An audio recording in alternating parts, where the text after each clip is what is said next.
let's start with the Shanti Mantra. Om Sahana Bhavatu Sahanau Bhunaktu Sahaviryam Karavavahai Tejasvinavadhitamastu ma vidvishavahai. Om Shanti Shanti Shanti. Most of the people in the tradition, they have put this idea of the happiness and bliss and all that. Happiness is something which normally we get with the interaction with the world outside, whereas bliss is something, it is very divine, it is very special. Only somebody who has gone into the path of spirituality and he has the bliss. So bliss is totally different and happiness is totally different as the way generally people had the view, most of the people. Then there were some basic questions arise out of it. One thing that because of that reason only, that don't go towards happiness, go towards bliss. Happiness is basically belong to the world outside, material world outside. Bliss is something which is divine, so then go to the divine experience called bliss and don't go behind the material. Happiness is the way that most of the teachers trying to recommend going towards spirituality and rather than going to the world. And when you look at the way the whole culture slowly molded into was, if somebody goes to the spirituality, that means he leaves this world and goes away. And if you are in this world pursuing something in this world, that means to say you became worldly and you became materialistic and you are not spiritual. So there were two different compartments were created. So much so that I remember during the days when I was growing up as a teenager, if I just hold the Bhagavad Gita textbook, people would counter me saying that, look, why are you reading this? See, you are a young fellow, you have to go through the world and all those things, and this is totally different when you become old that you have to read it. Not now. Don't get interested in that. And alarm for them, oh, this boy is spoiled now. He cannot be in our, we can't, he doesn't belong to us anymore. We have to be apprehensive about that. In fact, yesterday was my birthday. My younger brother, he wrote a note that was very beautiful. He said that when the children are growing, parents, particularly boy children, are going, and then they go to the drugs, or whether they go to the drinks, or whether they go this way or that way, and all those things, that's what they worry. But whereas my father's worry about me was totally different. He said, this man is becoming too pious. So it was like a complaint about that. Because the culture provided that kind of an approach, saying that if you are a normal person, then you don't want to get into all those things. Only when you retire, then you go into that. Because after all, what else can you do at that time? So therefore, this was the kind of an idea that they had. Thinking that bliss and all those things, happiness is separate. Then, as the problem that came up later on, people said that, all right, I would like to go to bliss, but I don't want to lose the happiness also, because there are two different compartments. Why not I have both? Give me one suggestion to say that I should not go for happiness if I want to go for bliss. And second thing is bliss. There is no experience of bliss at all. Happiness experiences that I have. That means one bird in the hand is better than two birds in the bush. So anyway, I am in touch with happiness, I am in the world outside, so let me get into the world. So this is how the idea of going to the spirituality was limited to only you go to the temple, go to the God, do some puja. That's all. That means to say it's a totally different compartment and it's not for you. This is the way that they had compartmentalized both these experiences of happiness and the bliss. Even till today, a lot of people give that kind of an idea, saying that bliss is something which is totally different kind of an experience. And added to that, if I'm trying to get happiness in the world outside, like for example, now I'm having chai, giving happiness, people start feeling guilty about it. Oh my God, so I'm drinking chai, I'm not spiritual. So this kind of a guilt feeling will come, all these things. Whereas first man, at least I came across, who presented this idea, that Vedanta did not take that stand. Indian philosophy did not take that stand.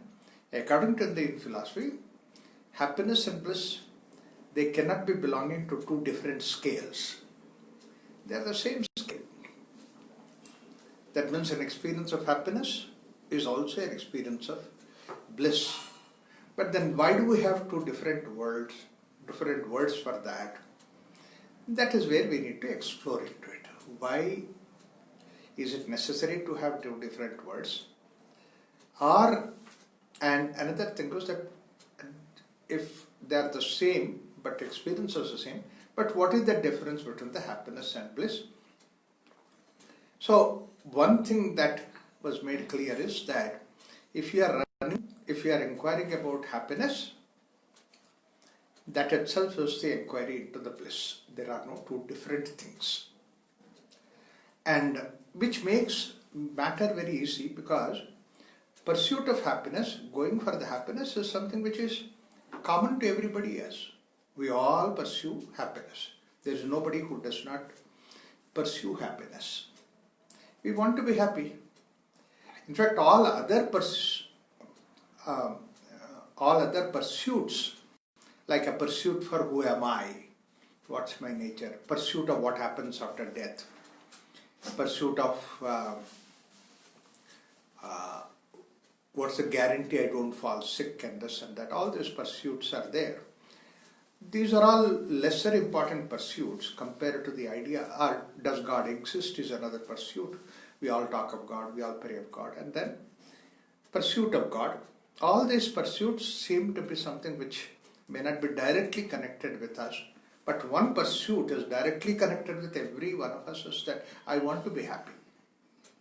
How do I get happiness? This is something which everybody tries, everybody would like to do it. Whether it is rich or poor, whether young or old, whether it is a child or an adult, educated or uneducated, everybody seeks for happiness. That is something Upanishad makes it very clear. This happiness is what is meant by sukha. And why it is called as sukha, I will tell you later. But then sukha is generally known as happiness. Dukkha is unhappiness. So I don't want to be having dukkha, I want to be sukha. This is something which is there. Not only for us, it is there even for the animals. They also run to find out where there is happiness, or at least better happiness than the less better happiness. Like, I have a dog at home. Usually he has a bed to go sleep, but the moment I come to Prashanti, he sleeps on my bed.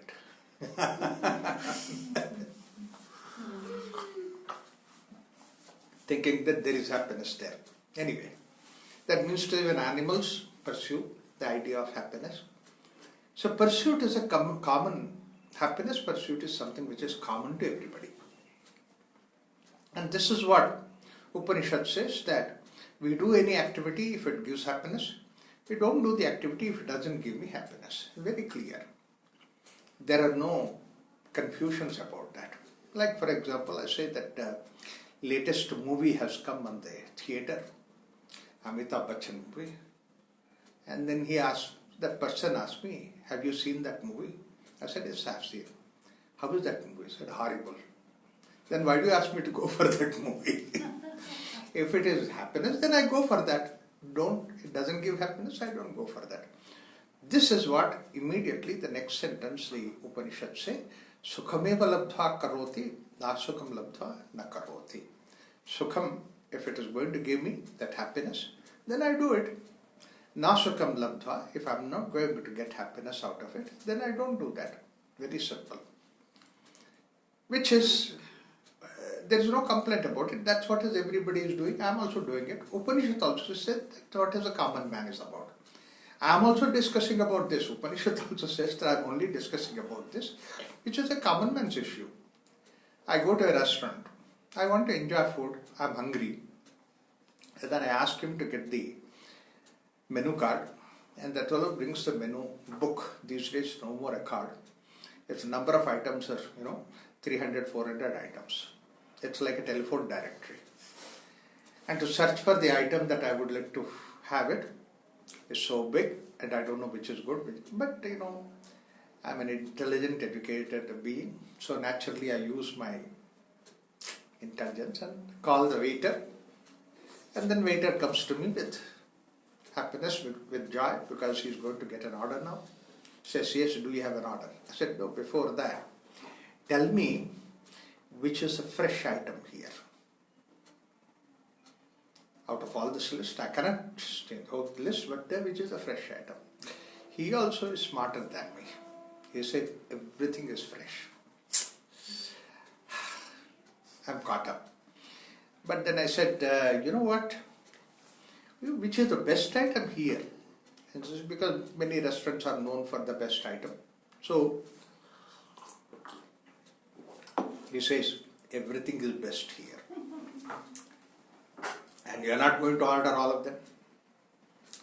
But you are not defeated. You are a challenger, you are a fighter. So you go to the next question saying that, look, if you are really hungry and come to this restaurant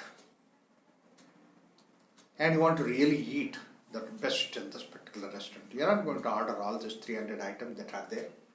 Which one particular item are you going to order? Now he is trapped. He can't go otherwise. And then he will also look around. Nobody is watching him. Comes close to your ear and says, if I'm really hungry, I go to the other restaurant.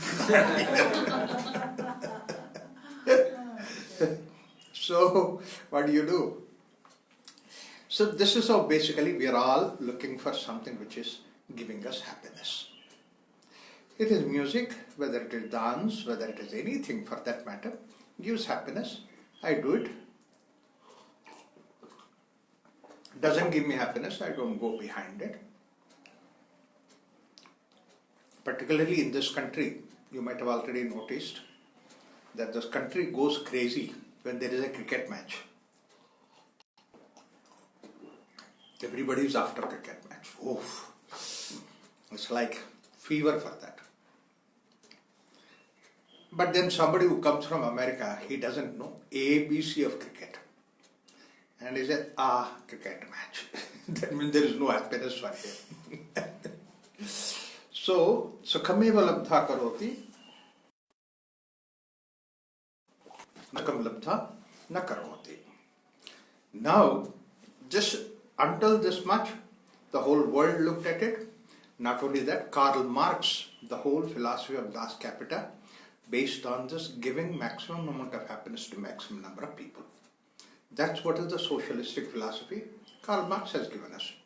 It is not only Karl Marx who has given us, actually he has put the things together, but otherwise, before him also several philosophers have worked on that, and Karl Marx is the one who put that into the reality. Russia adapted that socialistic philosophy. I don't know any of you from the socialistic country. So, but then look at what happened. 40, 50 years that Russia adopted that. And then when they found that it doesn't give happiness, they threw it away. They just rejected it. China still holds on to it because China, there is always a power force behind it. But other than that, basic pursuit idea is to see that what gives you happiness. A system gives me happiness. An association gives me happiness. Man goes to get married because marriage gives me happiness. But then after the marriage he finds out that there is so much of baggage in that. So he says, okay, let me divorce. Then I will be happy. Divorces. Again he comes across another person. Says, okay, I think marriage gives me happiness. Again he goes back. So he is tossing between marriage to marriage because basically he thinks that it gives me happiness. But pursuit of happiness is common behind all those things. He did not change that. When the communism failed to give happiness, socialistic philosophy did not give happiness, so Russia threw it away. When that Russia threw it away, then immediately capitalists came forward. and said, I will give you happiness. That's what is America. Material gives happiness, so therefore you have freedom, plenty of material, because that was what Russia, they were missing it. So America said, oh, we can give you happiness. In fact, in our country also, for some time we did not have that freedom like the way in America it was. We followed the Russian model quite some time. And Russian model was like this, that everything government has to provide and then you will get it. Believe it or not, the television licenses were given by the government and they gave only for 3 companies, because 3 companies probably they had hand in glove with the government. So even to get television, you have to get big recommendation from big people and all those things, and you should be great so that you can get television. And then we would make an announcement. We have television in our house and we have the serial coming in. Anybody can come and watch the serial in our house. See, all those things were there. But today, every street has a television shop, every place, every house is so. Now, on cell phone you see it. See, that's what is the advantage of the materialistic philosophy. Material gives you happiness. This is a simple crux behind it, idea behind it. The whole socialism, we removed it and then we bring in the capitalism. The capitalism idea is that matter gives you happiness. And you don't have to worry about finding out where the matter gives you happiness. Look at any advertisement. Every advertisement is to give you happiness.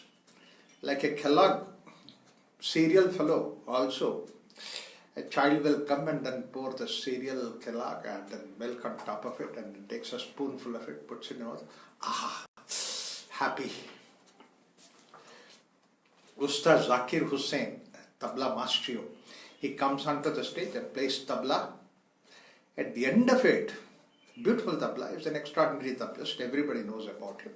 At the end of it, what happens is that he takes the chai, Taj chai, and then sips it. Wah, Taj. It's not for tabla that he is there. It is for the Taj chai that gives you happiness. Everywhere advertisement is to give you happiness. That's what is the way. Ultimate in human happiness. That is what one time when I was in USA, I saw the advertisement. A car advertisement. First day, they keep the tempo, So one day just something flying and came in this way, and then ultimate in human happiness. Oh wow. I also give talks about happiness, and he says about ultimate in human happiness. Let me look at what is he talking about. But then advertisement went away. Second day, advertisement took it next one level, and just pull the string maybe. Yeah, pull the string. No, the other one. There's no electricity.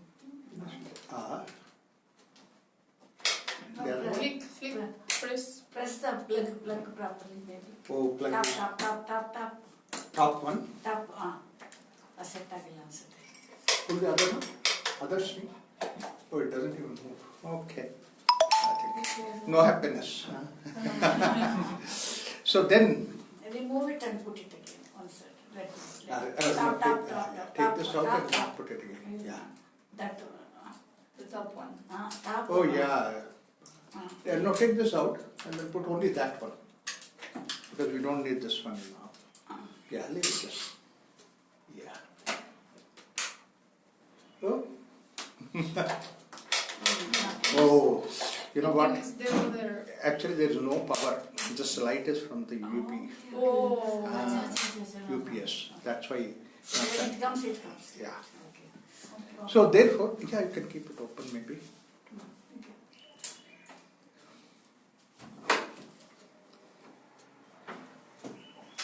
Every advertisement you see, that's what ultimate in human happiness. Next day I was watching the TV in America, and then zoom it came, and then very beautiful, nice big car. So the car is the ultimate human happiness. And then I remember the advertisement also, it was Ultima, the name of the car. I was there in 6 months. In 6 months again the advertisement said, we have improved the design. I mean, ultimate you can also improve the design. Anyway, the whole idea is to see that material happiness material gives you happiness. But then, if you look at that material gives you happiness, object gives you happiness, there is a problem in that. One is, an object which gives you happiness may not give me happiness. See, the whole rest of the world looked at what gives happiness, whereas Indian philosophy, Upanishad says, don't look at what gives you happiness, look at what is happiness. Sukhameva labdha karoti, nasukam labdha na karoti, sukhameva vijignyasitavyamiti. That word he said, sukham eva vijignyasita. That means you have to look at what is happiness, don't look at what gives you happiness. It's such a small little difference, that question. A lot of people miss that difference. They did not mention it. They thought that it is something, everybody is talking about Sukha only, inquire about Sukha. No, it makes such a big difference. It's don't look at what gives you happiness, look at what is happiness. Why is it so important? Something which can give you happiness may not give me happiness. So if I say object A, B, C will give you happiness, you might say that, but that will not give me happiness. But say that very clearly. I love Indian classical music, Hindustani classical music, and early morning when I put on in my house nice wonderful classical music, beautiful, and then I listen to it. But when I look at the way my son, my own son, he comes and says, Papa, how long should we have this morning music? Can we have something better? That means what gives me happiness doesn't give me happiness. Okay, alright, you put on your music, and then you play some music. I'm looking around in the house, rattling sound is coming. He said, no, it's my music that's going on. See, what's a sound for me is a music for him. What is supposed to be music for him is a sound for him. That's all. So that means what gives me happiness does not give somebody else happiness. So if I say this is the one which gives me happiness, everybody, I cannot paint everybody with the same color. You see? Variety. What object gives me happiness may not give happiness to somebody. Not only that, what gives me happiness this moment, next moment it doesn't give me happiness. See? Another moment it may not give me happiness. I like something when I'm in one place, but the same thing, another place I may not like it. Like I'm in Prashanti kind of culture that we have. You wear any dress, you wear anything like that, nicely comfortable dress and all that, you feel comfortable here, fine. The same thing, you go for there's a nice music party going on in Bangalore and then you want to attend that. Come on, let's go with that same dress. No, I feel so uncomfortable. No, people don't feel it. You come there. And then you go there. You are sitting all the time looking at your dress. Oh my God, everybody does so nicely. Look, I come here like this. Whole time that you are worried about your own dress. Mullah Nasruddin was going for a party. Have you heard of Mullah's story? Mullah Nasruddin, usually a character, a fictitious character. And then we knit around him the stories. And many stories I take Mullah's name, but it is my story. But nice too. So Mullah Nasruddin, he was about to go for a party.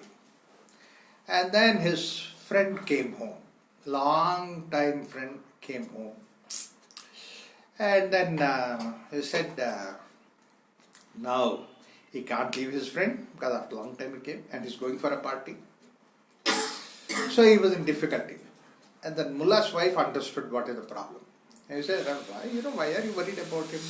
After a long time your friend has come, take him along with you to the party. I love to take him to the party, but I know what is your hesitation. Your hesitation is you not dressed properly for the party. And whereas you are dressed in a party, why don't the one thing, the new overcoat that is there called as sherwani. So you give it to him, he will put on that coat on top of it and then he will take him with the party. Now Mullah, wife told, so therefore he cannot say no to it because it's like order from government. And he is hesitating. Hey, don't hesitate, give that coat to him. It's all right. He's not going to run away with that coat, and it fits him nice. And then afterwards he will give back that coat to you. Don't hesitate. Don't be miserly. Mullah was not prepared to part that coat with his friend. So, but then wife told, so therefore he has to give that coat. So he gave that coat very reluctantly. And that person put on the coat and both of them went to the party. When they went to the party, and before going to the party, that Mullah's wife told, I know very well that you have lent that coat to him, but don't tell anybody that you lent that coat. I know that you are so miserly. It reminds you all the time. Then he went there. And then his friend, hello, khairiyat, everything is fine. Yeah, meet my friend. Afzal has come. Afzal is a very nice, good friend of mine. In fact, we studied together for 10 years in the school and everything, and that's a very close friend. After a long time he has come. So therefore, I brought him also for the party. The coat is not his. The coat is not his. Immediately Afzal said, Mullah, your wife told you that you should not talk anything about the court. Yeah. I had forgotten it, slipped out of my tongue. Then went another person met. I said, yeah, Afzal, my good friend, my close friend. He came my home. So I just brought him to the party and all those things. He's very nice. But he's a nice person. But I don't want to tell anything about his coat. Arey Baba, you're not supposed to mention about that coat also. Nothing. Oh yeah, I should not mention. Then another fellow meets, he says, yeah, Afzal is my close friend. And then I brought him to the party at all. And then, there's a nice party and then we're all meeting and all that. But he just casually came home. And then when he came home, he did not have coat. See, it doesn't go out of him. You're attached to the material. So therefore, basically, our mind is attached to the material. So don't assess that object gives you happiness. Object also gives you misery. If you got that coat, it gives you happiness. But if you have to lend that coat to somebody, you are miserable. See, same object which gives you happiness gives you misery also. The same thing, like early morning when you get up, first thing is first cup of chai or coffee gives you happiness. But then second, third, fourth, if somebody offers you 10 cup, oh God, please save me from this coffee. I don't want that. That means it doesn't give me happiness. If you draw a graph, the happiness and unhappiness, they are not two different graphs altogether. The same graph, when the cursor is on one side, it is happiness. When the cursor moves on to the other side, it is unhappiness.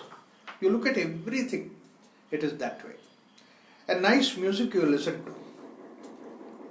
Beginning, you are really enjoying the music. An hour later, 2 hours later, oh my God, this music is jarring.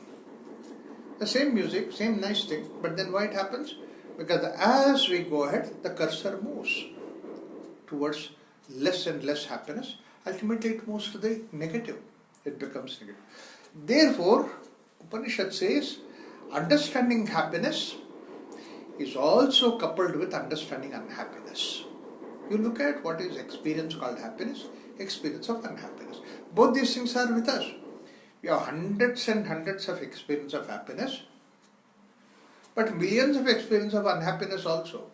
So, in order to understand what is happiness and what is misery, you don't have to go to the world outside. You look at yourself. You can find out. A rich man also can find out what is the experience called happiness. Don't look at what gives me happiness. What is the experience called happiness? A poor man also can understand what is the experience called happiness, what is the experience called misery. We think that only rich man will have happiness, poor man does not have happiness. That's only Karl Marx thought about it. But poor man is also equally happy. In fact, many times much more happier than the rich man. I always used to say, well, I was working in the project area. We were all engineers working there, and then labor were also working along with us. They would take all the weights and put there and this and that, kinds of activity that was there, heavy. And in between the activities, we used to have about 2-3 hours of gap. 2-3 hours of gap was time where there's some processes going on and all that. Again, we would start night 1 o'clock. And we can't come home at that time for that 2-3-4 hours. So we used to struggle there, sitting there in the jeep and vehicle, or some chairs will be there. You sit in the chair waiting for the process to come. Whereas this labor, I used to envy them, because there's a sand dune is there or stones are there. They just lie down on the stone and sleep so comfortably. So happily they sleep as if there is no world outside existing. And I used to look at them saying that who is happy, who is unhappy? I'm sophisticated, I'm unhappy. That fellow is non-sophisticated. He's so happy. He's just freely sleeping. No problem at all. So therefore, basically, that rich man also has experience of happiness, also has the experience of misery. So he says, look at your experience called happiness, look at your experience called as misery. When you look at your experience called misery and happiness, all the miseries can be separated into 2 or 3 categories. One category of misery is anxiety. Major cause for our unhappiness is anxiety. Whenever you are anxious, you see what happens to you. You are so restless, you are unhappy. My God, I hope this anxiety moment passes. Just want to get out of it. It may be small anxiety, it may be a big anxiety. A big anxiety is like this, suddenly you see that there is everywhere lockdown. You really do not know what's going to happen, where will I go, what will happen. That kind of an anxiety. In fact, from USA, said lockdown, this, that, so miserable, and we can't even talk to anybody, we can't go anywhere, anything like that. Anxiety. Second thing is an unhappiness called as desire. See, desire is a very tricky thing. A desire is there and the desire gets fulfilled, then what happens is that immediately your mind, a psychology is something like that. It doesn't feel that, okay, my desire is fulfilled, so I'm okay. No. It also becomes like a fodder to the desiring. So, whenever I desire, it will be fulfilled. So, let me desire. So, that means you get hooked onto the desiring itself. That's a misery. A small little simple thing, desire is there, and then desire is fulfilled. It's okay. But if then you go for a bigger desire, much bigger desire. See, it goes on multiplying, becoming bigger and bigger and bigger, until such time when the desire becomes really miserable for you. I mean, just feel that, what is the life if I don't get that, what I desire for? So therefore, what happens is that desire ultimately leads you to the misery, unhappiness. And of course, third is the boredom. Boredom is another aspect of unhappiness. I will talk about boredom later because that's connected with the happiness and understanding also. But if you look at all these things, unhappiness in the form of anxiety, when you look at it, what happens is that whenever you are anxious, your mind is completely focused on the object of your anxiety about. It is focused. Mind does not leave that, it continuously focuses on that. I see, people who come from America particularly, but some places in the West, Europe definitely, they are not used to have these lizards at home. And then here suddenly they come to Prashanti and then nice, wonderful, luxurious suit is given to them and then they see one lizard on this wall. Finish. Whole night you can't sleep, you are looking at that lizard, focused on that. Yogi, So every time you are anxious, your whole mind is focused on that. Focusing is unhappiness. There's a state of unhappiness. And then somebody comes in the night and drives away that lizard that is there. don't have to focus. Relief from unhappiness. Unhappiness is focus. Similarly, we are writing an exam, focus is on the exam. Am I going to write that? Am I going to be getting married? Am I going to get good marks? What is going to happen? Last time that way, somebody came from, a lady, she came from Peru, Lima. And then she had an idea to come for doing yoga here, and then she sent an application to Indian Embassy. Every day she used to call me, she was so anxious to come for yoga course. And then she has not heard, oh my God, this course is gone, that I have not heard, that can we do it? Then we can't do anything, it's all government which has to take the decision. Finally one day she got called. Wow, she's so excited. That means now no more worry about. So therefore, every anxiety or every worry is that you are focused. And then freedom from the focus is the freedom from the body. And second unhappiness of anxiety is mind is speed, fast mind. In 1 minute you think of 10 different alternatives when you are anxious. That this can work or that can work, can I do something else to do, make it work? See, the mind is so fast, speed of mind. And the moment that anxiety is gone, no more speed of mind. Mind has become slow. Particularly when I go to some different airport, new country, new airport, something like that, I'm waiting for somebody to come and talk to me, receive me. And I see some 40, 50 people waiting there. My mind goes to everybody to look at every face. Is it something that I know? Is it some board that I know? Finally, the person that I know and he or she comes and waits and says, wow, you see, the mind slows down at once. So every unhappiness is a speed of mind. Every freedom from unhappiness is slow mind. Third very important aspect of, only 3 aspects of unhappiness. See, unhappiness is called as anxiety. The third property of unhappiness is mind always becomes negative. Don't know if somebody will not come to airport to receive me. Don't know what will happen if this happens. I don't know what will happen if that happens. See, that's what is uncertainty, and you always become negative. No, it may not work at all. I may not reach. See, many times what happens is, airport from here is about 2 hours to 3 hours of drive, and then you start somewhere that traffic is blocked because of some jam. Oh my God, I don't know whether I'll reach airport or not. Immediately negativity comes about. Some little temperature is there these days. Oh my God, I hope this is not COVID-19. You see, everything is negative. Everything is negative. Mind becomes absolutely negative when you are anxiety. These are the 3 qualities that are there. One is the focus, second is the speed, and third is negativity. And all these 3 belong to the mind. It does not belong to any part of the body. It doesn't belong to anything outside. It does not belong to anything that is there outside, but it only belongs to your mind. So therefore, experience of unhappiness is there only in the mind. Every unhappiness in the form of anxiety. Anxiety about air journey, anxiety about temperature, about health, anxiety about somebody likes me or not. Like that, any anxiety when you look at it, the unhappiness experiences in the mind. It's not anywhere in the world outside. And then mind, everybody has it. So therefore, child also feels unhappy.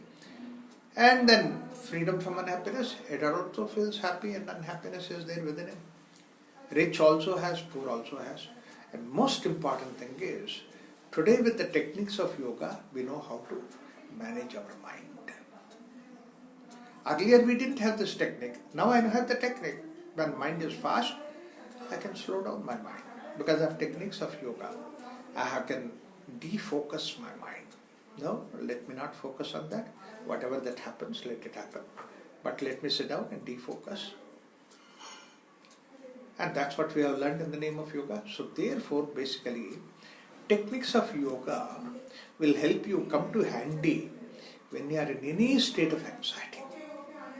A person who is yogi and a person who is non-yogi, the main difference is a non-yogi can get easily caught up by any anxiety. whether there is a reason or no reason. There is a person who practices yoga, just a moment that he takes little back seat and then observe himself. Oh, there is no reason to get anxiety about it. See that facility we have with the help of yoga, so that a facility not to become a victim of unhappiness. I can free myself from unhappiness. Practically, this can be something which you can see it. Like, nowadays flights come to Bangalore. Earlier we didn't have this international airport in Bangalore. Every flight we had to go to Bombay and then catch a flight to go abroad and then come back. And those days in Bombay, the flight that we used to go to USA is Lufthansa, which was now very common, German airline. And not only that, this German airline, they take a pride in saying that once you book, you are a okay passenger, you are 100% sure, you don't even call us. Your booked seat, everything is absolutely booked, so you don't have to call us. We take pride in announcing that we are 100% sure. So naturally I booked and I have a seat and everything. And then I have to go from Bangalore to Bombay to catch the flight. If I'm at home in Bangalore, that's a different issue, but I go to Bombay. So I went about 2-3 hours before the flight starts, 5-6 hours, because that's a connecting flight from Bangalore. I went to the international counter there and then Lufthansa counter. I said, anyway, I'm here. Let me just check in. So I went to the check-in counter. There are already some 15 people, 20 people there on the check-in counter shouting. So naturally when I went there, I said, they may not have okay ticket. Whereas I am an okay ticket man,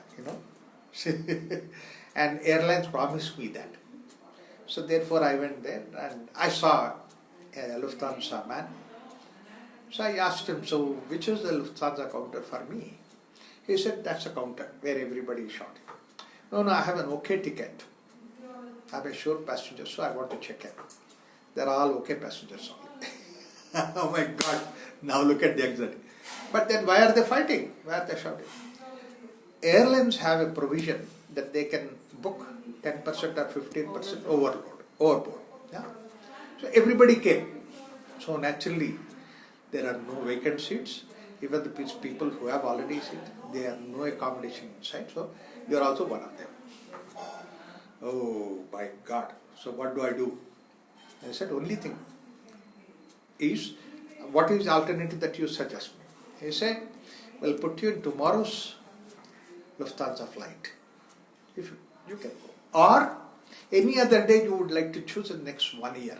They say, look at the open, he has given opportunity. Any other day. Tomorrow again. But if I come tomorrow, I have to come tomorrow because I am coming from Bangalore. And then what about, where I have to find accommodation? That we will take care of it. We are our passenger. But then tomorrow also you say that it's overbooked. No, it might be overbooked. I don't mind it. But then tomorrow you are a sure passenger. You are already assured. Then all that I need to look at is 24 hours. I should organize somebody to pick me up there. And then I see that 24 hours. I had a cushion. I don't immediately have to go to. 1 day late I can go to USA. Just a minute. I just took back and then I thought about it. I said, okay, I'll go by tomorrow's flight. That fellow was looking at me and said, wow, you don't want to fight with me? He was surprised. I said, no, I don't have to fight with you because that's the only alternative. I can fight with you next 1 hour and then you give me the same alternative. Immediately, but only thing is, my problem is that I have to inform my friend in USA. Immediately took out his phone, said, please call USA, tell that. See, he is looking at, at least they get rid of this passenger that's better. You see, he is looking at his convenience. So immediately I called my brother in USA. Yeah, I'm coming, not tomorrow, day after tomorrow, 1 day later. He said, okay, it is no problem, because I was coming on Saturday, Friday, instead of that I come on Saturday. It's okay, it's fine. Wow, thank you so much, sir. I've seen you are the first passenger who cooperated with me so nicely. Then I went to then I saw that there was one fellow who was also shouting, fighting. I have to go, very important, head going. I went to laptop because he came from Bangalore. I said, yeah, you know, you are going to USA. Yeah, you know, this Lufthansa, they promised all those things. I said, you know what, the flight is overbooked. Therefore, you can go tomorrow or you can go any other day. Sorry about it, any other day you can go. In fact, you have an advantage. But there is meeting, this and that. Now you see, they give you a hotel, accommodation, and then from there you can call, you can meet, you can talk to anybody, you can whoever that is. Postpone the meeting to any other day when you are comfortable going. If not tomorrow, 1 week later, 10 days later, and that time you can organize a better meeting. You have all the advantages. And added to that, they'll give you perks because that you took the next day flight. So many advantages are there. Would you like to have those advantages? See, look at the airlines were only putting the idea that you cannot have fly by this. I was putting all the positive ideas to you. There were so many advantages by postponing this flight. You know what? This fellow did not have an answer. On the other hand, the only question that he asked me, are you from airlines? Trying to convince him, are you from airlines? He said, no. I saw you. You have the seat next to me in the aircraft from Bangalore. I know that you are my co-passenger. You came all the way from Bangalore. I can understand your suffering, your trouble. I thought you should not trouble anymore. And other words that you shout here and then come to the hotel. That's all you will do. Rather than that, let's take a hotel booking, go to the hotel, have nice food, rest there. We don't have to keep shouting in the airport. Yes, sir, I think that's what you said is right. I'll do that. And then he immediately asked me, sir, which is the hotel you are staying? So I would like to go with you to the same hotel. Because I see that talking to you is very useful. See, a small little change that you can say. That's what I said. A person caught up in anxiety, a person who is a yogi. Yogi can sit back, observe himself. This awareness is there, this observer is there, Sakshi is there. And when you see that, you can slow down. You don't have to get worked about. What is then anxiety at all? You don't have any anxiety. There is no reason for your anxiety at all. That's the advantage with that. Like that desire. Desire is also for the sake of happiness that you are having it. Okay, all right, you desire. But then after you get the happiness, what has to happen is, hold on to happiness. Don't hold on to the object. What happens with us is, if we do not have that capacity to separate that happiness and the object, we, rather than going to the happiness, we go to the object. We don't even enjoy the happiness, when before that we jump into the object. It's very common for a common man to jump into the object rather than to the happiness. Okay, I got this happiness, this why. Okay, what is next? People go on tourism to Mysore. Mysore is a nice place. Particularly Palace is so beautiful. And then the tourist bus goes there, and then they get down from the bus. Palace is there in front of them. And the first question they ask is, okay, now I finished Palace, what is next? Arey, you did not even enter into the palace. You are already thinking what is next. See, that means you are not holding on to the happiness, holding on to the object after object after object. This is what the world is about. If you look at the world, what is world doing is this object, next object, and then what more new objects have come. And this is marketing techniques are there. They publish so many things. It's a new object, give you this concession, that concession, this better, this offer, this offer. You see, 90% of the apps that they give on this phone, we don't even use them. But then we buy that because that it has so many different apps that are there, so many different facilities that are there. People go for that.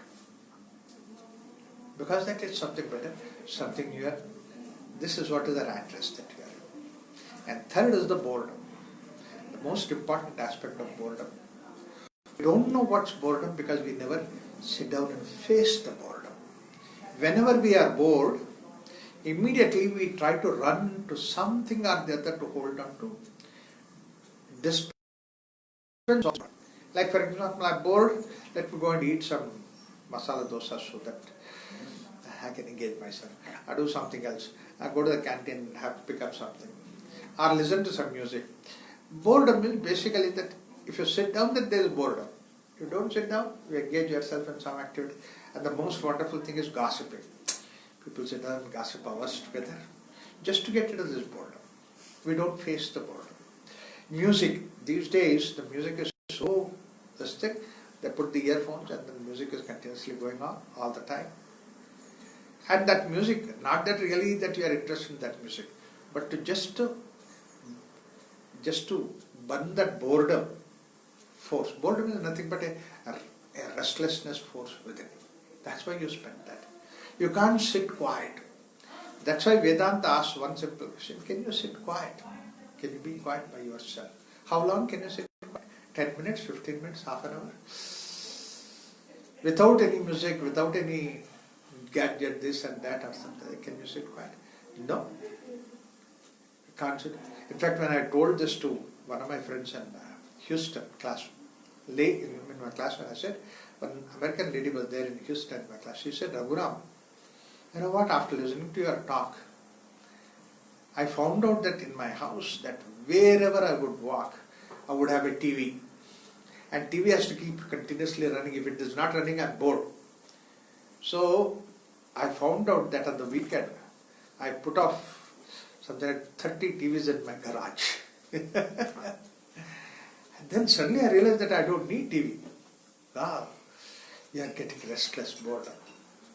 Something or the other we would like to have that boredom. So in Colorado, when I was there, a girl was there, family, I was staying with my friend's place, and my friend's daughter, she was around 18, 19, 20-year-old girl, and I always see her, either some music going on or on the phone doing something. There is no time for me to say hi to her, because every time she engages the other. One day she was driving in the car. That's a good time that I could just say hi to her. So I said, hey, hi, how are you? She said, fine. You see, I always use some gadget or the other, some music or the other. Is there a way that you can be without all those things? Immediately I questioned, why? I said, don't be with these gadgets and music, this, that and all that. Be with yourself. Just be with yourself. Then she asked, why? Why should I be with myself? Arey Baba, try to be with you for 15 minutes. Just be with you. Try. Tell me. She thought for a moment and then she said, honestly, uncle, I think that I can't be with myself for 15 minutes. Why? Why can't you be with yourself for 15 minutes? You're such a nice girl, you're such a lovely girl, so beautiful. Everything's so nice with you. Can't you be with yourself for 10 minutes, 15 minutes? Then she smiled and said, uncle, you don't know how horrible I am. I can't be with myself for 15 minutes. I said, you can't be with yourself for 15 minutes and you want to marry somebody and he has to be with you for a lifetime. Is it not a crime on your part?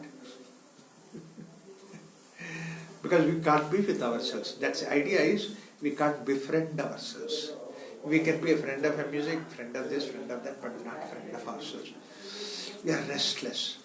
It is nothing but packed up energy, restlessness. That's why this whole energy packed up is in the head. It's not anywhere. Your hands are not restless. Your legs are not restless. The whole restlessness is in the head. Packs up, pressurizes. What's the reason why this head pressurizes is because that whenever that you desire something, whenever you have some idea, whenever you have a thought, immediately energy rushes into the head. That's what is the Kundalini knowledge is. Energy rushes into the head and then it becomes packed up. It's like ready to burst. And then you want to have something or the other way you can spend that energy. And the fellow is getting bored at home. Packed up energy, no proper program, no music, no nothing interesting. So therefore he goes to the kitchen because he has to spend that energy. Goes to the kitchen and asks his wife, sweetheart, how can I help you? She is also very smart. She says, if you want to really help me, get out of my kitchen. See, if you are normal and then you do something in the kitchen to repair that, it requires twice a time. If you are bored and then want to spend your time in kitchen, then I will have hell. Get out of my kitchen. So he cannot get into the kitchen. Then he goes to his son. Son is doing some work, some Lego, something like that. Happily, 3-4-year-old son, and dad goes there. Because psychologists said that you have to give your quality time to the children. So therefore he goes there to help him. Quality time. That will also tolerate you for a couple of minutes, 10 minutes, and then he said, Papa, would you mind your business? Don't disturb me. I'm here to help you. You're not helping me, you're disturbing me. Meanwhile, from kitchen also saw noise come saying that, leave him alone. Don't bother him. I'm here to help him. And then this is what, I'm not going because I'm bored. I'm going to him so that I can help him. This is not what we are taking in Upanishad. Brihadaranyaka Upanishad, Yajnavalkya says, Navare patyuk kamaya pati priyam bhakti atmanastu kama. I go to my son, putrasya kamaya putra priyavati. Not because that he is my son, I go to him. I can't keep quiet, that's why I go to him. Atmanastu kamaya putra priyam bhavati. He goes on one full page saying that everything you do because that you want to get rid of this boredom, that's why you are doing these things.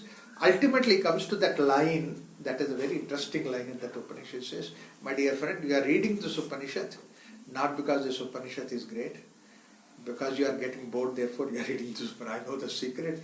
Navare Vedanam Kamaya Veda Priyam Bhavati, Atmanastu Kamaya Veda Priyam Bhavati.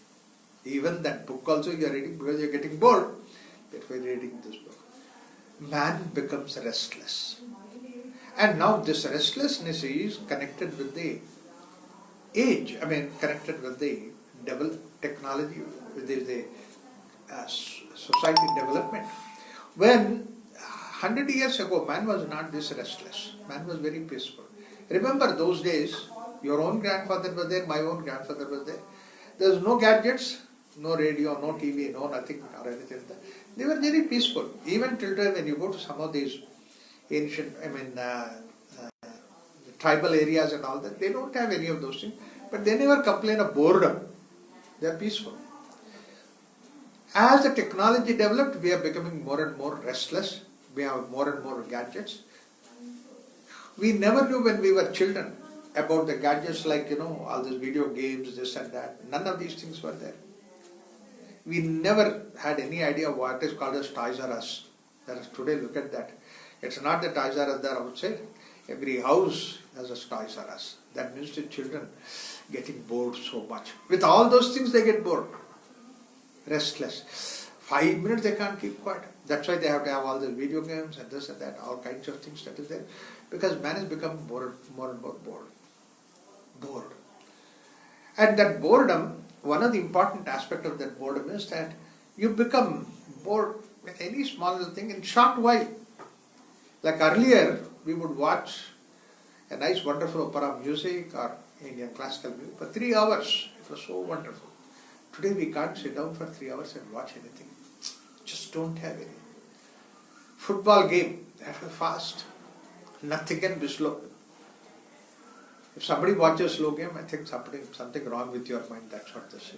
So, essentially that speed is the way that we caught up. Why? Because that we get bored. That's one of the reasons why today the attention span of children, less than, can you believe it? 6 or 7 minutes, not more than that. And look at the advertisement. You are watching some program, in 2 minutes they have to have an advertisement, 3 minutes they have to have an advertisement. Why?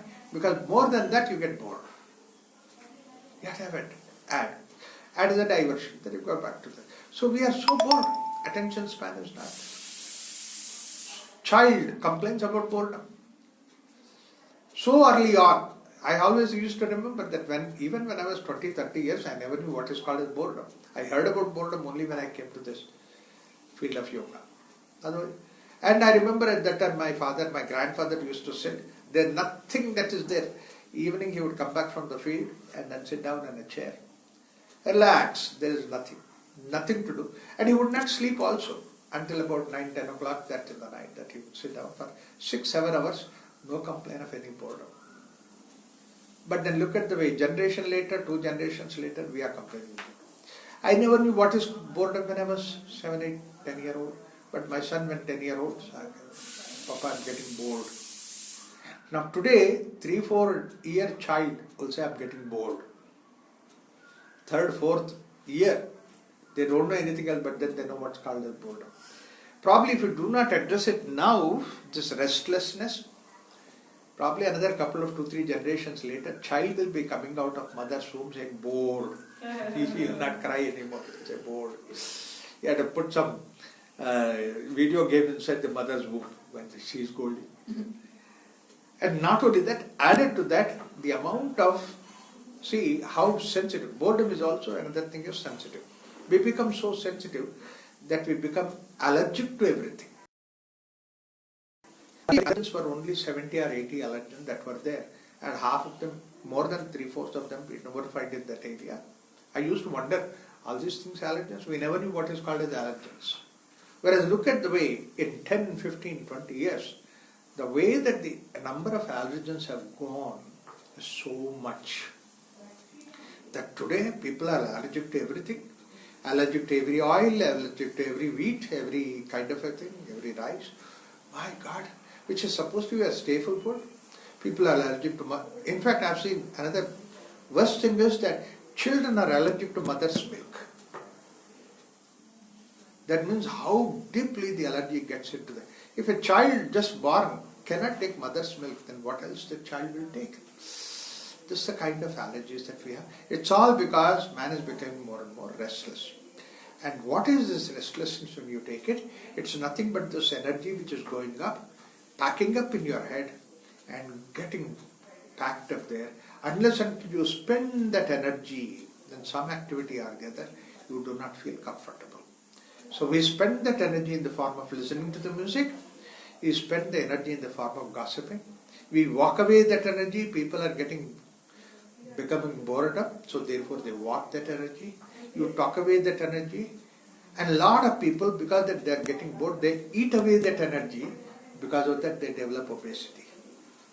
One of the very important reasons of the medical science says that the way that people put on the obesity or the weight is because that they are getting bored. And there are a lot of studies in that direction. So restlessness is spent in the form of this way, because the energy goes up. And what is this energy is brought about? If you say that energy is brought about because of your own desire, and anything that you desire, energy goes up. And today we have in the market hundreds of things that you can desire, hundreds of things that you whether this is right or this is wrong, you just discriminate. You try to use that lot of logic behind it. It's okay, this is not okay, this is right, this is wrong. We have so many preferences. Every time that everything comes up, you see that you push the energy towards that. In the process, what happened, you might choose, like you go to buy dress, and how many hundreds of dresses that are there at the shop, and then you go there, which one to buy, which one not to buy. So you get caught up in that choices. Every time that you get caught up in choices that you want to really choose the right kind of thing, you push so much of energy into the head, and then head works on those things. In the process, what is happening is that, of course, you choose the right kind of thing, but in the whole process that you are training to push the energy into the higher regions. So the more and more that the choices are increasing in the man today outside, the more and more that you are pushing the energy into the head outside. And that packed energy is the one which is the cause for our boredom. And what we do is we normally spend away that energy, so some activity or the other, eat away that energy, walk away that energy. But what yoga says is, at this is, you lessen that energy. And this is where basically, normally what happens with us is, an object appears to be giving us happiness. Object is not giving us happiness. Object is emptying your mind of this energy. That emptiness in the mind is giving you happiness. I listen to the music. Music spends away that energy. That emptiness behind it is giving me happiness. I've watched some movie, look at the way movie absorbing, and then the movie absorbs means to say your eyes and ears and all that. They're completely engaged with that movie. And because that they engage, that they draw all that energy. Because that they draw that energy, and then you are empty inside. And that emptiness inside is what is giving you happiness, not the object per se. But then look at the image that it gives. Like the way that my choices are pushing the energy, and then we are trained to push the energy, the same way that object appears to be giving us happiness, so we get hooked onto the object rather than the emptiness inside. This is what Yoga Vasishtha says. Any happiness that you get in the object outside, the moment you hold on to that emptiness, you are divine. The moment you hold on to the object, then you become a slave to the object. Today you want 1, tomorrow 10, and day after tomorrow 100. So that's how people get addicted to. Addiction is because that we are holding on to that idea, object gives me happiness. And then slowly what happens? You lose yourself, your one becomes the object outside. So this is what object gives us in information, in idea. So people say object gives me happiness. Object also giving you happiness in the name of bliss inside, silence inside. But then it drains away that energy. An object which cannot drain away that your energy does not give you happiness. Like for example a music which cannot drive away your energy cannot give you happiness because it does not resonate with you. Like I listen to a nice wonderful music of any of the Indian artists like Allah Rakhan, Zakir Hussain or anybody like that, Hari Prasad Charya, so wonderful.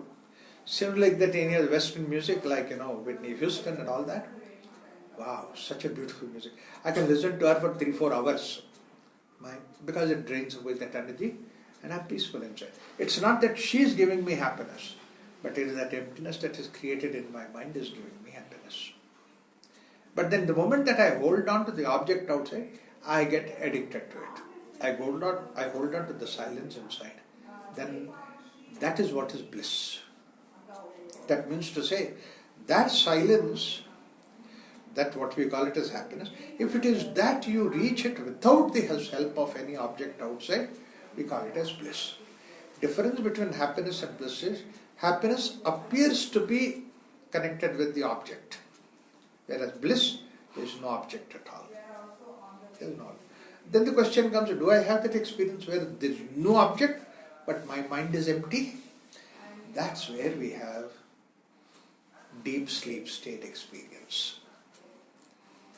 Particularly when you are in a deep sleep state, there is no dream, no nothing, you are just silent, quiet. No activity of mind at all. No activity of mind. But you are blissful. We all say that I had a wonderful sleep. I really enjoyed. There is no happiness which is as great as the sleep. That's why we don't want to compromise on the sleep. And we try to sleep wherever it is possible, whenever it is possible. So that sleep is something which drains away your energy. Energy is completely covered, and then you are silence in the mind.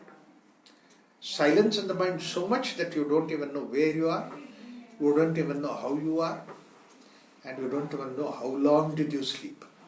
Even that time factor is complete. Once it so happened, I was in Indian college. I don't know whether I told last time. Yeah. And then for a moment I just had a wink of my eye. And then I opened my eyes. That teacher is already gone. Another teacher came and gave on. Third teacher is gone. My God, I didn't even realize that more than an hour I slept.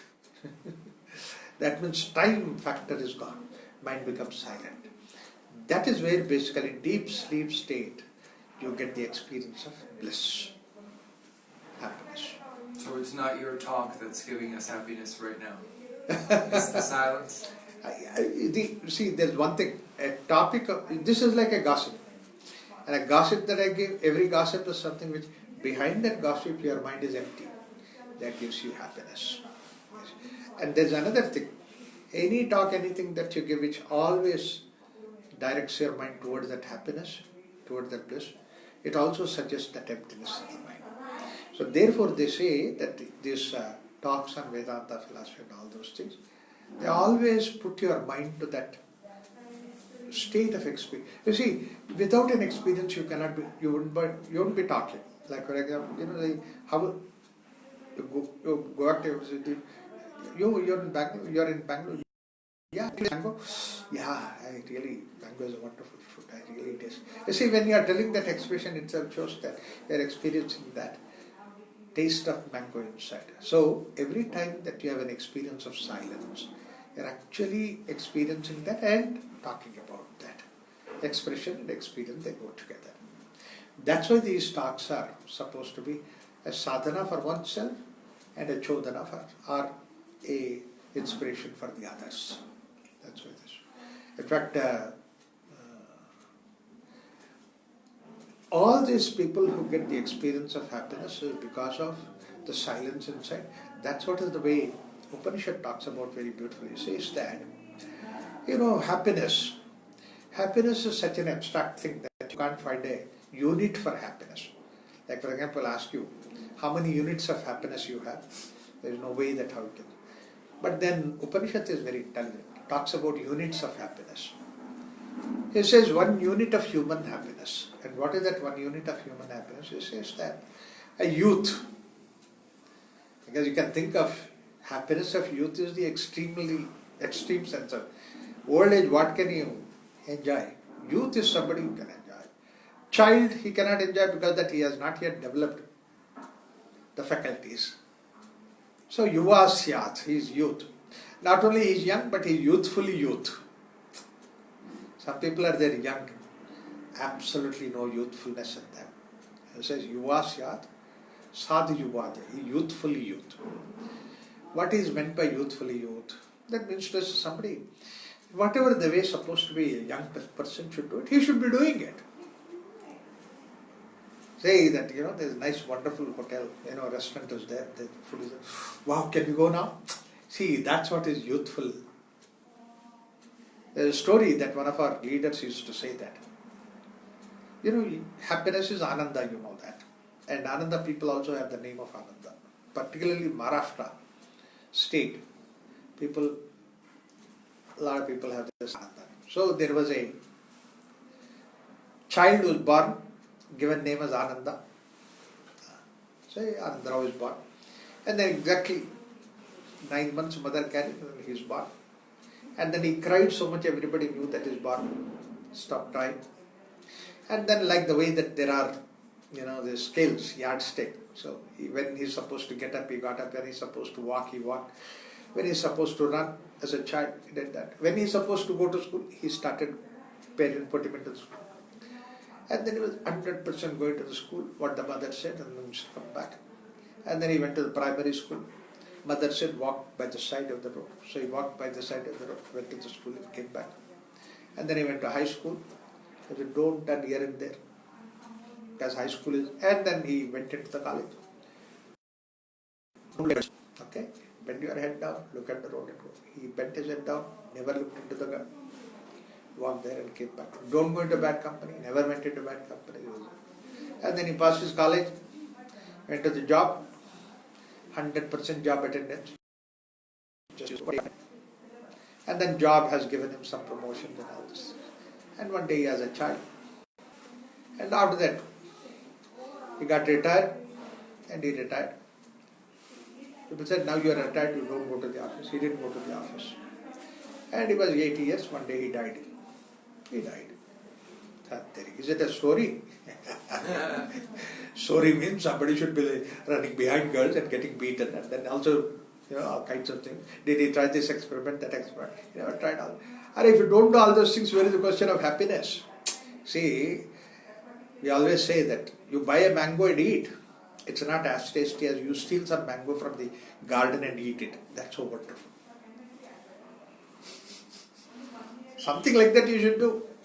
Your money in your pocket, but somebody's pocket, you pick it and that money, that's really very tasty. You have to use that, all kinds of things. This is what is yuva syat sadhu yuva. You have to have all that to do. Then only that you are young, youthfully young. If somebody says, no, I lead a very plain life, then please don't go to him. He is not useful for you to give any advice. He doesn't even know what world is. Did you taste a drug? No. Did you taste liquor? No. Did you taste anything? Then why are you there? Life is wasted. All this things are, that's it. This is what I'm not saying it's not me. Upanishad says, Yuva Syat Sadhu Yuva Dhyayakaha. And not only that, his desire, Asishtaha. Such a wonderful desire. In fact, the moment you say that, we used to have our friend like that is, would you like to have a cup of coffee? Oof, you know, very word that you said coffee brought so much saliva in my mouth. I can't stop it. Yeah. Sadhu Yuva Dhyayakaha Asishtaha. And some people have the desire, but then they don't have stamina to. They don't like this, don't like that. Arey, what is this? Dradishtaha, that means he's strong enough. He can digest even the stones. There is a question of digesting 4th masala dosa, 10th masala dosa. Yeah, I can take it. 10th masala dosa, yes, I can taste it, I can take it. Asishto, Dradishto, Balishtaha. All these things are there, but I don't have money. How to enjoy? That's Tasyayam Prithvi Sarva Vittasya Pur. He has got everything on this earth to give him happiness. He can go and get anything. Such a person, if he has happiness, that means to say, all the ingredients for the sake of happiness from the object outside, he has it in front of him. And such a person, when he tastes happiness, says 1 unit of happiness. Sayeko Manushananda. Now, that means you are very healthy, you are young, youthful and all that. You are hungry and you eat food. And particularly when you are not hungry and eat food, it will not give you happiness. You are really hungry, it's almost like you can really eat an elephant, and then you are given food to you. Wow, the happiness that you get. So with all those things, 1 human happiness, he says that 100 times human happiness is a happiness of an artist. See, human artist. If somebody started learning music, somebody started learning a musical instrument, some artwork or something, computer these days, computer designs, observe them, what happens to them. They are otherwise happy, normally that they are happy, but then when they learn the designs, when they learn this music or something like that, when they start really developing, music is started flowing out of them, then humanly they learn. Now the happiness is so much in doing that, they'll be learning music, they'll be practicing something on the guitar, whatever it is. I've seen my view doing it on the piano, and he's doing. Mother is shouting at him, saying, "Come on, have food. Arey, you told me that you are hungry, and therefore I'm fixing food. Yeah, I'm coming." He's still doing that. See, that clearly shows that the happiness that he is doing by playing music, by doing an art, is more than the happiness that food can give him. He's hungry. That means that is 1 unit of human happiness. This is 100 times greater than that. 100 times greater happiness. So leaving this piano now and going to the food is like the way that giving up happiness. No, I don't want to give up happiness. Wow, this is what is a human artist will have greater happiness than that. That's one of the reasons why I always suggest, have some artwork. Have something to do with some artwork or the other. It may be music, it may be instrument, it may be something like that. It can really save you. It can take you away from the material object, and then you are doing this. There are some people there who are supposed to be celestial artists. They are born artists. Like for example, Mozart, he created his first number when he was 7-year-old.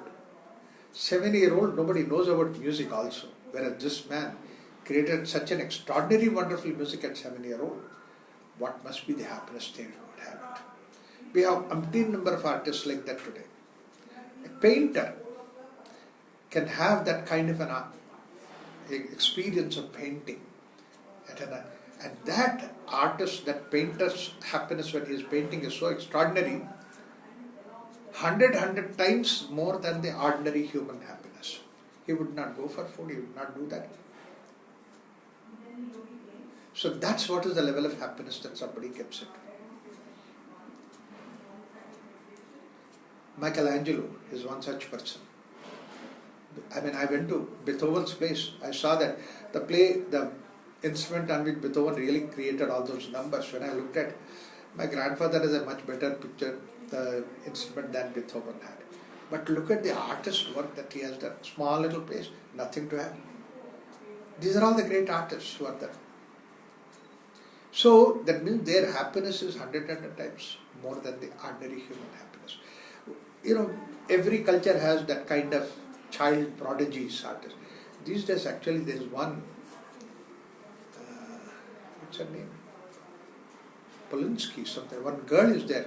She's hardly 10-year-old. On the number of YouTube videos are there. I love to watch her. You know, violin actually sings so much in her hands. She's absolutely child prodigy. And you can see the joy that she gets in while doing that. Like that we had one child prodigy who was singing here in Bangalore, and then when he beautifully sang for about a couple of hours, and then everybody got up and clapped. And then when they clapped, then later on, he said, I can understand that how much you really enjoyed my music, and I can see that you got up and clapped. But you really do not know how much I enjoyed singing. And he said that all of your joy put together does not equate to the amount of joy that I had in singing. In singing, the joy that you get is 100 times more than the human happiness. Therefore, such a person cannot go for food. He's just enjoying that music. That's one of the reasons, please understand that, these people who are celestial artists, celestial players, these people, when they come out of that music field, when they have to stop that music and come out, it's like somebody pushed them from the top of the Himalayas onto the ground. Like big fall. Just imagine the fall that they get. That a simple artist itself feels that when you bring out of that art, as if he is missing that joy that he is getting. A celestial artist, when he brings them out of that, he feels as if you pushed him down a big cliff, and that they cannot tolerate. Their system cannot take it. Therefore, imagine any of these great artists, any of these great painters, any of these great musicians, the moment they come out of that, they want to forget themselves. And the best way of forgetting is that they take the drinks or drugs. You know the Harry Potter's role who played? That boy, extraordinary person who played a beautiful role. If you look at Harry Potter's movies, you can see the greatness of that boy. And he played that few movies of Harry Potter. Now he became a drug addict because he cannot tolerate being with them. Without that he cannot live. Like most of the people. Rodin, have you heard of that? One great artist like Rodin, he created that the Thinking Man. Actually, I have seen that Thinking Man. My God, what a sculpture it is. He was absolute womanizer because he cannot live without that. That's what happened to Tiger Woods. You look at Tiger. Imagine the Tiger Woods' capacity. That 700 yards away the hole is there. From here he can put the ball directly, that birdie gets into that. And when he comes out of that, he cannot bear with that, therefore he became a womanizer. Most of the artists have become like that. Why? Because that they have gone to that heights of happiness, bringing down to the human level. You know, your ordinary food, ordinary wine you are giving it, I mean it's absolutely nothing. Absolutely nothing. We are giving him like, khichdi to eat. They just can't take it away. So therefore, then now the question comes, if they are so happy and we can't be happy like that, then in what we are discussing, it says, this is what Upanishad says, their happiness when you are singing that music or when they are playing that artwork and all that, look at what happened to them is that their mind is just on that aspect of it. A large part of the mind is absolutely silent. It is no thinking of food, no thinking of anything else, no thinking of the world. They are totally silent. Actually, it is that large amount of silence that they got into is the one which gives them happiness. Their mind is just engaged in this because that they are born. It's like that. They have not created music. Music is born before they were born. Yes. If we carry what you're saying to the Yeah. logical extreme, Yes. if focusing and speed and boredom Yeah. are the cause of suffering, Right. and diffusion and slowing down are the cause of happiness. Absolutely. If we carry that to its logical extreme, then life, being born in the body, is being focused Yeah. and Right. forced into speed and boredom. Yes. And to die is to be diffused, yes? Right. So life is suffering and death is happiness? Beautiful. Well, lovely. Only thing is what happens is we really do not die. Well, When we die, we do not die. Actually, we still have so many desires, wanting to do this, wanting to do that, still. And then that desires we try to hold on to at the time of death. so that we come back. We come back. And even the death also is a struggle. You know, you look at somebody dying, you see that life wants to go away. But then that, no. Resistance. Huh? The resistance. The resistance, that is the exhalation is the last thing. Inhalation doesn't happen because exhalation is without any effort. Inhalation needs an effort. Mm.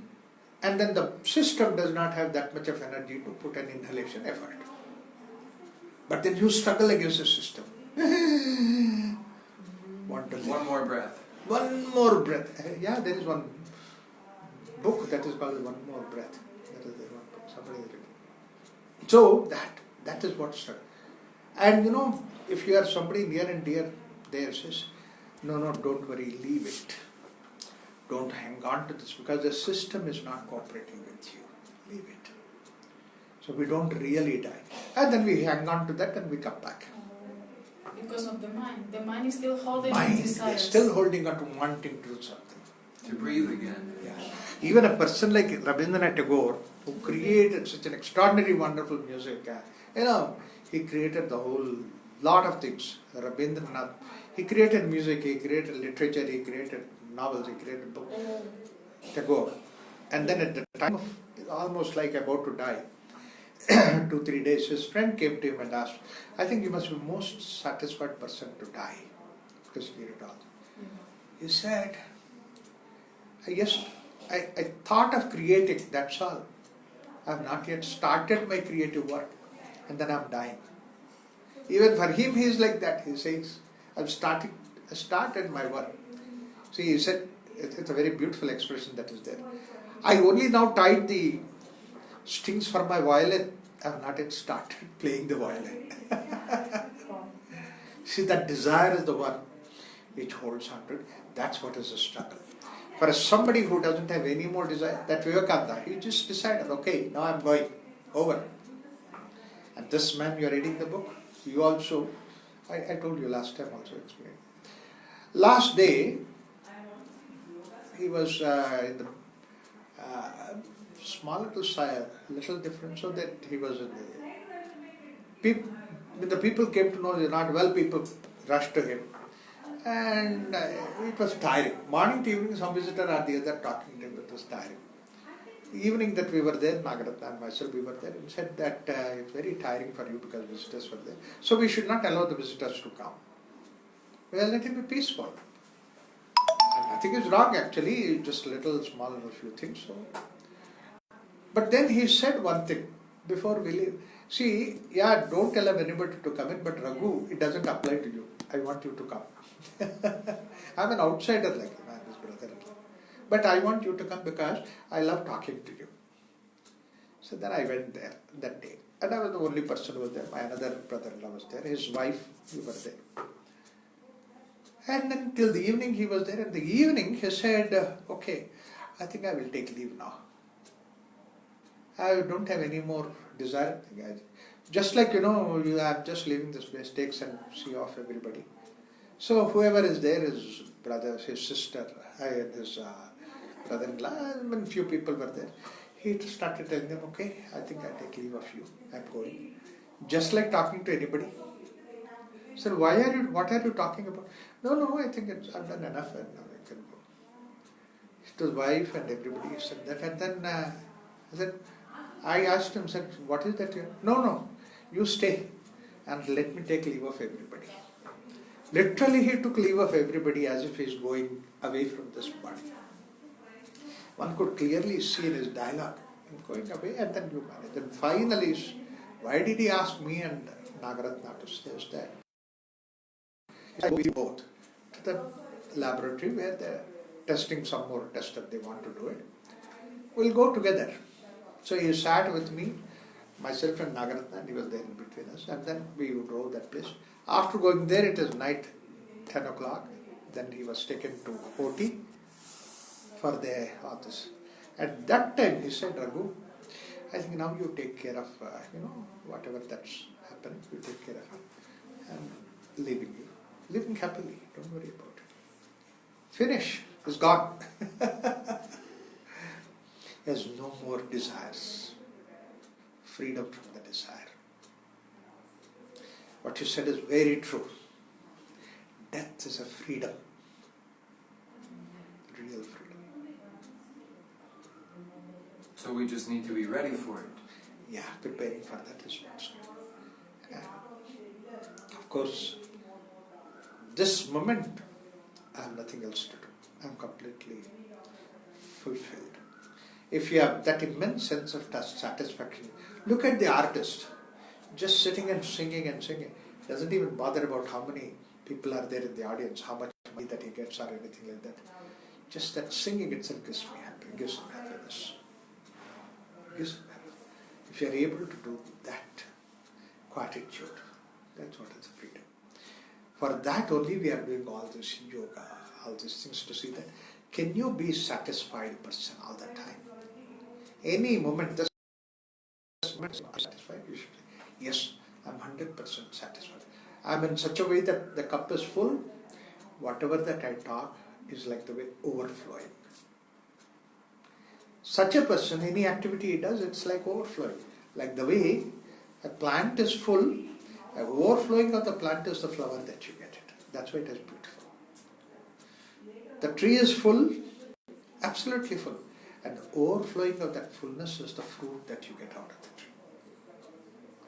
Creation is an overflowing of the divinity. Brahman is full, he overflows in the name of the whole creation. Beauty of it. Thank you. Thank you. Thank you. Glad that you raised that issue. That was an hour and a half ago.